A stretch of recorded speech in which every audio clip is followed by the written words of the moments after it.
God. Ryan, Hey Ryan, guys, welcome back. Ryan, Ryan. Hey guys, welcome back to round 19. Well, actually, round 20 now, isn't it? For Yes, this sir. week. So, yeah, eventful week, both in the TLT, just now, and also all the madness happened with the weekend and some late inclusions and whatnot. So, yeah, start us off with the average score 720. I think you got pretty close to that, right? Yeah, I got seven, uh, 16. Not bad, not bad. Yeah, I was a bit lower, unfortunately. So, yeah, I mean, we'll run through that later, but bit unfortunate, but plenty of trades happened this week though. Yeah, the Well, average trades remaining in the top guys was 1.7, so I guess they've been pretty aggressive. And the big difference, I think, for a lot of us now is the salary cap. You and I have both fallen off a little bit, and a lot of these top guys have managed to maintain their value. So that'll be the big difference, I think, now mm, with getting pods in and those extra good players over the coming weeks. But we will make do, and you've come to the right place for the buy, hold, sells, and we'll get straight into it with buy of the week in my opinion, or actually it's a tough one between this and one other, but by the week tied. Let's go with that. Latrell Mitchell, he's got goal kicking duties like always. Kick meters going crazy. The inclusion of Jamie Humphreys as of late hasn't really taken away from that. So he'll be getting a lot of points every week from that. If you can see here, around 14, 16, he was getting 600 meters, which is what, 20 fantasy points alone, and then meters yeah, gained as well. His base is crazy for a fullback, and I mean this week especially, Carraz, Scotty Drinkwater, James Tedesco there during the first half looked like he was going to get us a low score as well. So definitely a spot that's the hardest probably at the moment. So I think he's must own. yeah, he actually wasn't in my initial trades plans for this week, but then I think mainly just because of his later buy and also how durable he is, as a player. But I just think like with everyone's squad value this year, like you're gonna just hate watching games every week when the Souths play and not having this guy on your team. And so obviously, yeah, the base is good now. Look, maybe he comes out and only averages like a 58, which obviously isn't insane value for what you're paying for him, but that's still great at wing fullback. And I mean, look, I imagine he's going to be quite highly owned by, um, you know, by the side of this week. But Yeah, I think he yeah, might. it'll be hard to avoid.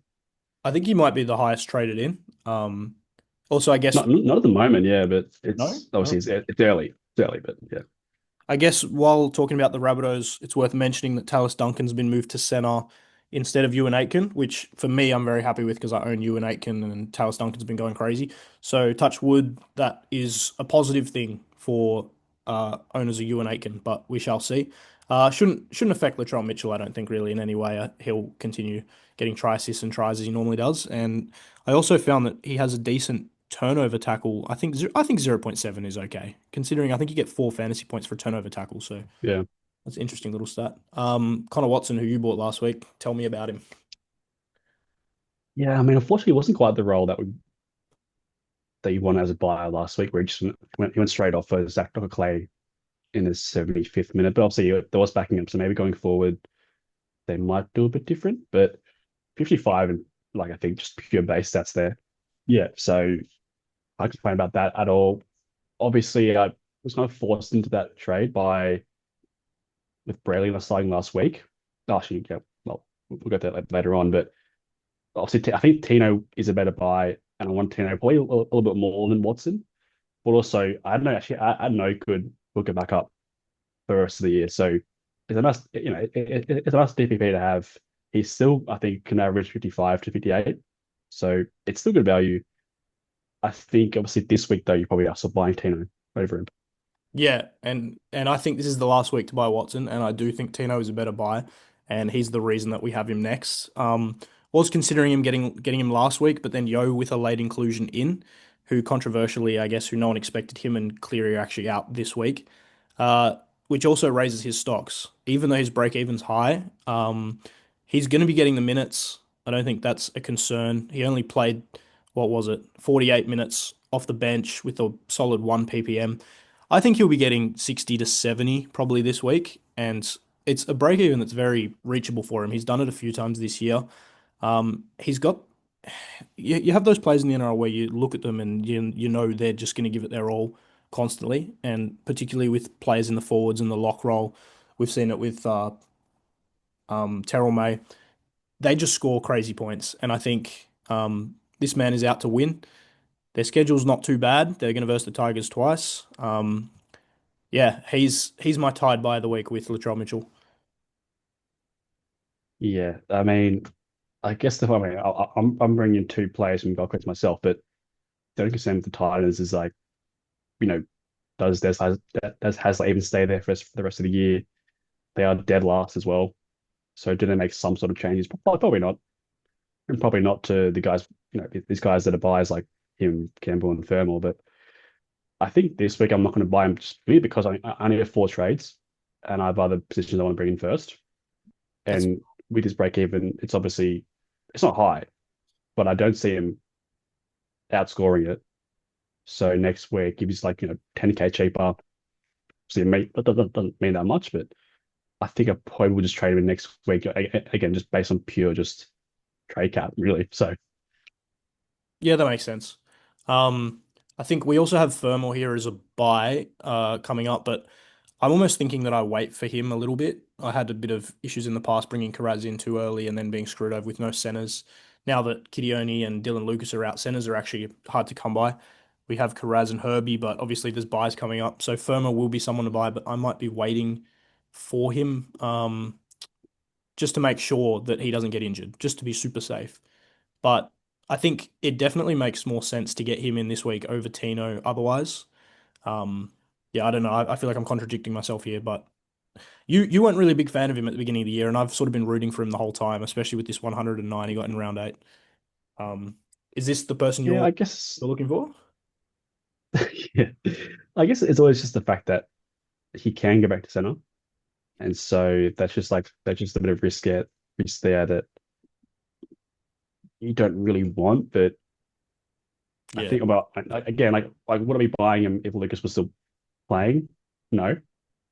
So, it's definitely not this week, right? So, I've been forced in the trade a little bit by needing a good center, but I still think he's good value though. And again, if he stays second row for the rest of the year, he's going to average mid fifties, and that's what you really want. So, yeah. yeah, And then I skipped over him, but possibly tied for third best buy of the week, despite the high break even, is Jaden Campbell. Same theory mm, I mentioned with Latrell is just with the wing fullbacks, you definitely want someone that can knuckle in and get you points consistently every week. I guess as of late, he has been a little bit down. He's gotten 36, 35, 12. I mean, the 12 was unfortunate because it was a category one HIA, I believe. But this man is 100% someone, and already you can see the top 100 own him, but 100% someone that you want in your starting fullback every week. yeah. I mean, it's just one of those guys now. I guess there's a bit of injury concern, but if you don't have him this week, there's really no reason to not buy him. Like it's just I think going forward this last week, taking out his HIA game, it was averaging like 60. So obviously he has had a bit of a slow patch recently, which brought that down a little bit. But getting 10 to 13 points of value on a guy um, at this point in the season is priced at that. So that's just going pretty good. And the fixtures are right. Tigers twice, Rabbitohs in there as well. So it's nothing amazing, but early on in the year when they weren't winning games, he was still getting pretty good scores. So it's a pretty easy buy. Yeah, I feel like the way I see this is it's like Nico Hines with a wing fullback role, you know? Yeah, exactly. You're taking that So every day of the week.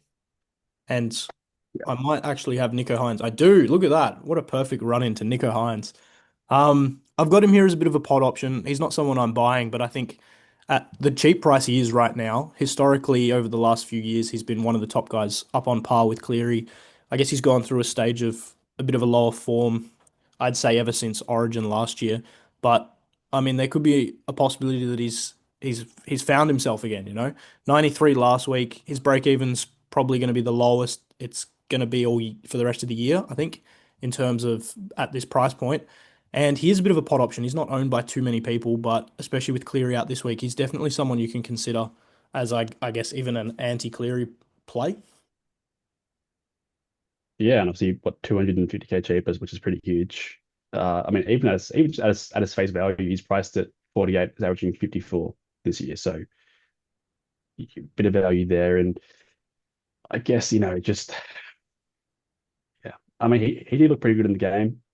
And if Sharks play well, obviously he'll get the goals too. But I mean, I think for me, especially with a buy as well, so where this is the extra game, I just think that boss, I know you're not buying it, but a bit too much risk for me. Yeah. But again, if you know you can't get Haas and Cleary and you need another half, I don't mind it. But obviously, Jady Campbell is 20k cheaper, so I'd probably go for that first. Yeah, 100%. 100% agree. Let's move on to Joash. Is that how you pronounce it? Josh, yeah, I think so.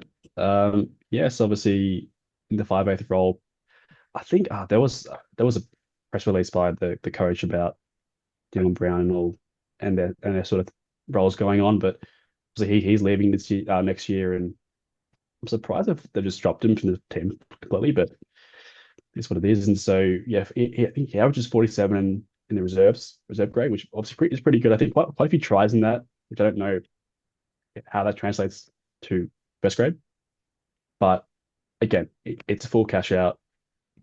He plays every game for the rest of the year. If you're starting 5/8, it will average you between 25 and 40, something in that range, I reckon. So if you need it, I mean, I'll probably buy him next week, I think, to be able to afford Haas. And obviously, breaking even at 28 means you have to rush out and get him now. But I think probably quite a good cash out that potentially people won't get in because they already have a few. And so if you're like me, you probably can afford to get one or two more.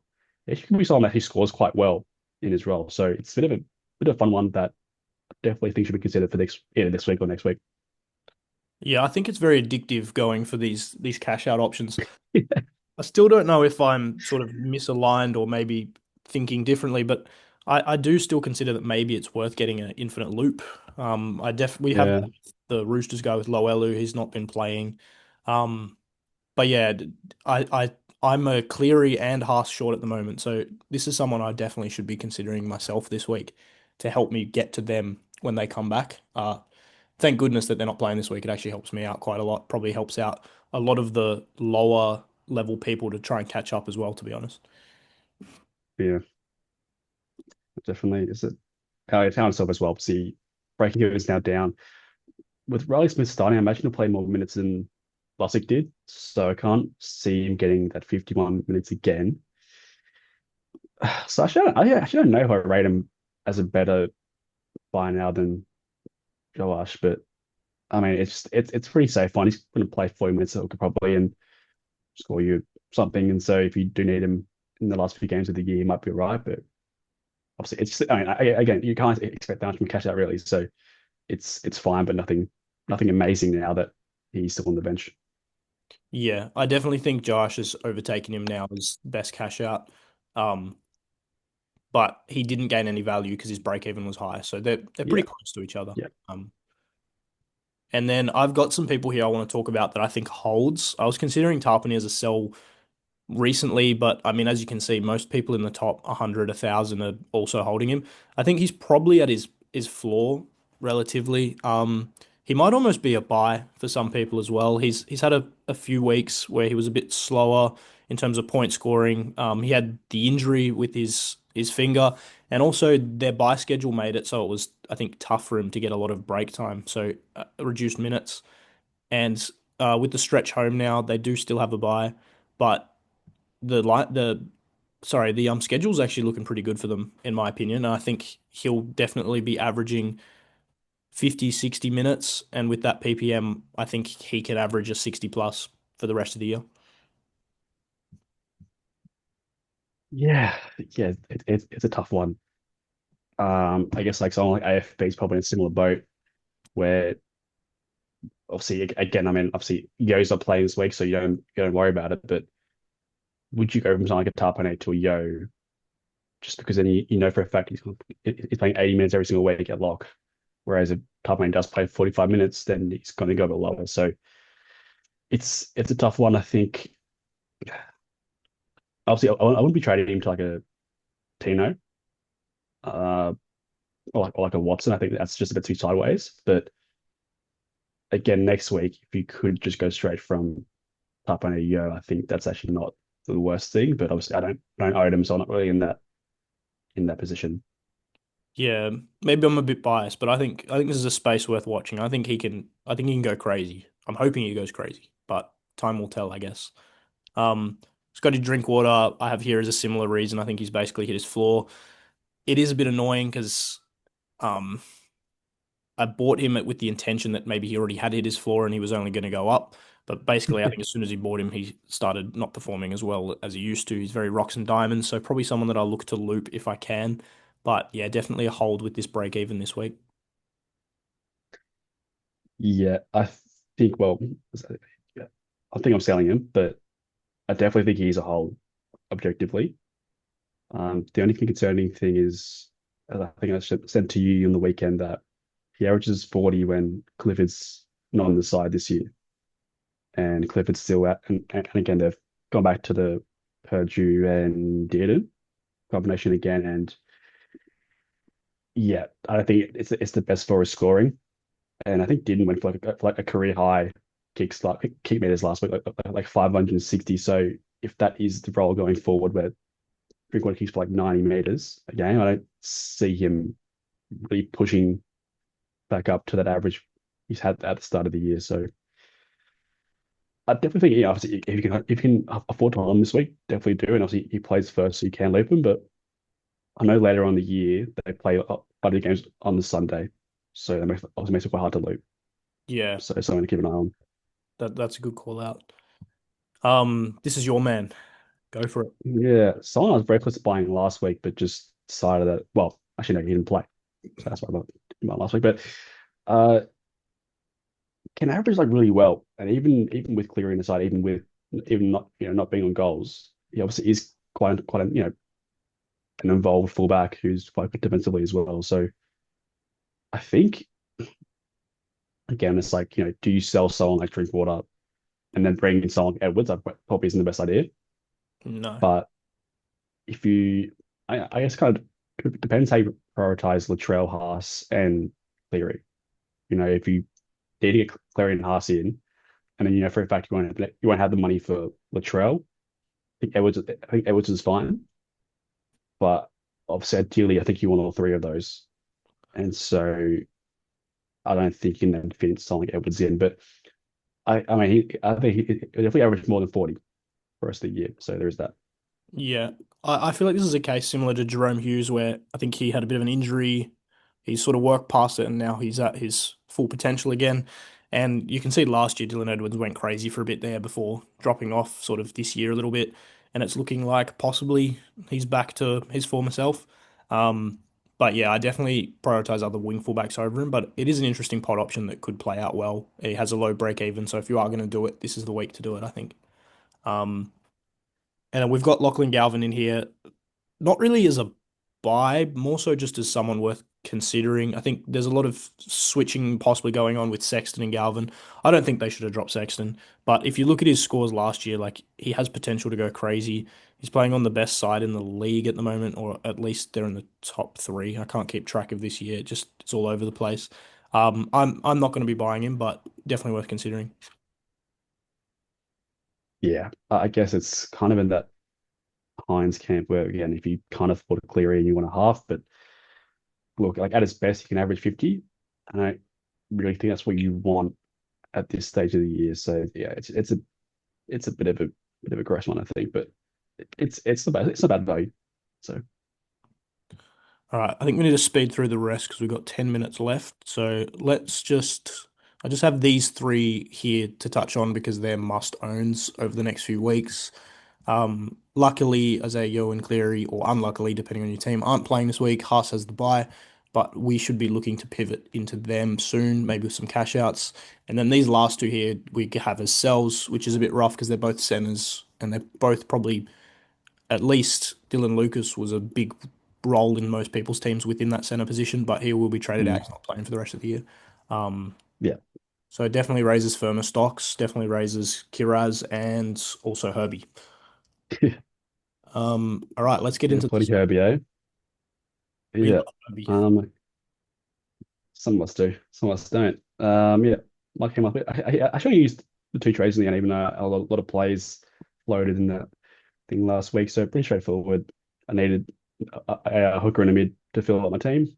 Brought in the best two available. I think that's pretty obvious there. And yeah, fortunately 669 in the end. Would have got up to 680, 690. Yeah, 690 if I played Cleary instead of a Svala. It's frustrating. So lost a few ranks. If I played Cleary, probably would have held rank. So not my best week, but it kind of is what it is. And unfortunately, it's going to get harder and harder to make ranks now. So a bit annoying that happened then, but what can you do, eh?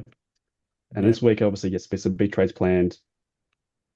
I am pretty set on these four at the moment. I don't know what would change my mind about certain things. Um, any thoughts from you? Obviously, I mean, Campbell and Latrell are pretty easy ones, and yeah, Fama's obviously a great replacement for Lucas. So there's not much more I can do, really, is there? You could finesse it and wait for Campbell's break even to go down. I think I prefer the Eels 5/8 as well Right. as a cash out. But yeah, Yeah, I, that's true. I rate this. I think those three there, Latrell, Fermor, and Campbell are must owns. Like you have to have them in your team. Yeah, I'm a fan. Yeah, and then I see my team this week. Actually, can't even loop at all because I only play second game. So yeah, that's just how I'm gonna roll out. And I hope for the best. Yeah, well, you could loop Drinkwater if you held him, but That is true. That is and true. that's actually what I'll be doing. Last week I did Garrick for Yo in the end. I was planning on doing Tino. I think Tino got a better score, but this just made sense to me at the time because of break evens, and I think Yeah, Tino moved to the bench and Yo got moved to starting lock. I had a better week probably than I probably than I expected. Nothing crazy. Kiraz and Drinkwater down a little bit. Very unlucky with Kitione Katonga. He was a bit of a pod for me and he was doing very well, getting 41 and 40 minutes, but he'll be leaving the team. Losing a lot of value on a lot of my players, lots of high break evens, but I think the highlight for me is having Blake Brayley, who we figured out was the third highest hooker yeah. average. Definitely a big pod for me, and I'll be continuing to ride him, pause, I'll for do as long that. as I can. Um, and then might be pivoting him onto someone like Haas and Cleary. But this week, I'm trading out these two guys for Tino and Latrell, possibly Firma, but like I said, I might wait a week just to be extra safe. And I will also be considering some cash out options as well. I have a couple people I can move on uh, my round 20 plans. Who could I move on? I think Turbo, Fainu could go soon, possibly. They've probably made their cash. I could move Loelu, but to me, it seems like a bit of a. I'll just leave him as a loop. Um, but yeah, very happy with my team. I think it's pretty strong. Maybe need to start considering taking the captaincy off May and moving that around because he hasn't been the highest scoring, I think, as of late. But yeah, what do you think? What are your thoughts? On captaincy or just your team? Just everything, yeah. Both. Both. Yeah, I mean, captaincy, I think obviously this week there's no Haas, Cleary or Matt, or Yo. So I'll probably keep mine on May this week, but going forward, definitely. Uh, I mean, yeah, as obviously as it's pretty obvious now. Everyone's going to have pretty much the same teams, and you're kind of relying on your pods to just outperform other people's pods. So yeah, obviously, with the form that um Bradley's been in, that's definitely in your favor. And yeah, I think obviously holding Tarpane and I can at least for this week, right? I think is obviously pretty huge as well. So yeah, I probably like the pods in your team, but more obviously I obviously have Cleary wasn't playing, which hurts me quite a bit. But yeah, obviously pretty strong team, but unfortunately, obviously everyone's gonna have pretty strong teams now, aren't they? So Yeah. that's the only downside. The only other thing I think worth going over is it's interesting the TLT. I was surprised today just listing off some of the things that happened. We discussed it before, but Talis Duncan's gone to the center. Sandon was dropped for Chad Townsend to come back for the first time in a while. Fiketti keeps his spot in the second row. Hopgood's gone to prop. Riley Smith is back in hooker, and Galvin's playing. And also Taylor May has also come on for the Tigers. I don't think he's in the platform yet, but he probably won't be a buy because I assume he'll be a little bit more expensive than full cash out. But we also have Yeah, Gagai. We also have Gagai playing at fullback instead of that cash out option we had the other week in Fletcher. and then obviously Cleary Yep. and Yo resting. There's some starting prop. I don't know how to say his name. Onlix Tawa, starting prop. Thomas McKaylee, Jacob Safidi's back, and Dylan Walker starting lock. Lots going on. If you haven't had a look, go and look at TLT because it could be a lot of pod value, pod interest, and just a bit of fun this week. Yeah. I mean, obviously you're back to the full 17 again, which is nice. So a lot of points to be scored. That's for sure. Yes, sir. All right, if you guys have any trades that you're interested in doing, let us know what you are planning, and we'll tell you what we think. And best of luck. Let's guys.